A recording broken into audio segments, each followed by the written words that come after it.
SNDP യോഗം general secretary Vellappally നടേശന്റെ Pinarayi സ്തുതിക്ക് പിന്നാലെ SNDPക്കെതിരെ രൂക്ഷ വിമർശനവുമായി മുതിർന്ന CPIM നേതാവ് G. സുധാകരൻ. SNDP യോഗം അധികാരവർഗത്തിന് പിന്നാലെ പോകുന്നു എന്നാണ് വിമർശനം.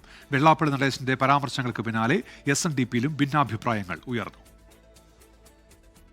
ഇന്നലെ അയ്യപ്പ സംഗമ വേദിയിലേക്ക് വെള്ളാപ്പള്ളി നടേശൻ മുഖ്യമന്ത്രി പിണറായി വിജയന്റെ ഔദ്യോഗിക വാഹനത്തിലെത്തിയത് മുതൽ ആരംഭിച്ചതാണ് വിവാദങ്ങൾ. പിന്നാലെ വേദിയിൽ പിണറായി വിജയനെ പുകഴ്ത്തി പ്രസംഗം. പിണറായി തന്നെ 2 പ്രാവശ്യം ഇവിടെ വന്നിട്ടില്ലേ, പിന്നെ ഭക്തരല്ലെങ്കിൽ വരാതിരിക്കുക. ഇവർക്കെല്ലാം മനസ്സുഭക്തിയുണ്ടെന്ന്. ഇപ്പൊ തന്നെ അയ്യപ്പനല്ലേ പുള്ളി ഹൃദയം കൊണ്ട് സ്വീകരിച്ചത്. അപ്പൊ ഭക്തനല്ലെങ്കിൽ എനിക്കത് വേണ്ടെന്ന് പറഞ്ഞാലേ. സംഭവം രാഷ്ട്രീയ ചർച്ചയായതിന് പിന്നാലെയാണ് G. സുധാകരന്റെ വിമർശനം. വെള്ളാപ്പള്ളി നടേശന്റെ പേര് പരാമർശിക്കാതെ നേതൃത്വത്തിനെതിരെ ആഞ്ഞടിച്ചു. SNDP യോഗത്തിന്റെ തന്നെ പരിപാടികൾ പരിശോധിക്കുകയാണെങ്കിൽ അധികാരമുള്ളവരുടെ പുറകെയല്ല ശ്രീധാരണ പ്രസ്ഥാനം പോകേണ്ടത്. അവരെയൊക്കെ ബഹുമാനിക്കണം, വേണ്ടെന്ന് ഞാൻ പറയുന്നില്ല. അവിടെ അതിന്റെ അന്തിമമായിട്ടുള്ള ലക്ഷ്യം അധികാരമാണ്. അധികാരത്തിൽ ഇരിക്കുന്നവരാണെന്ന് ഒരിക്കലും തെറ്റായി ചിന്തിക്കരുത്. ശ്രീധാരണ സങ്കല്പിച്ചിട്ട് പോലുമില്ല. പിണറായി വിജയൻ തന്നെ അടുത്ത മുഖ്യമന്ത്രിയാകും, മറ്റാരും ആ സ്ഥാനത്ത് വന്നിട്ട് കാര്യമില്ല തുടങ്ങിയ വെള്ളാപ്പള്ളി നടേശന്റെ പരാമർശങ്ങളിൽ SNDP യോഗത്തിനുള്ളിൽ തന്നെ ഭിന്നാഭിപ്രായമുണ്ട്.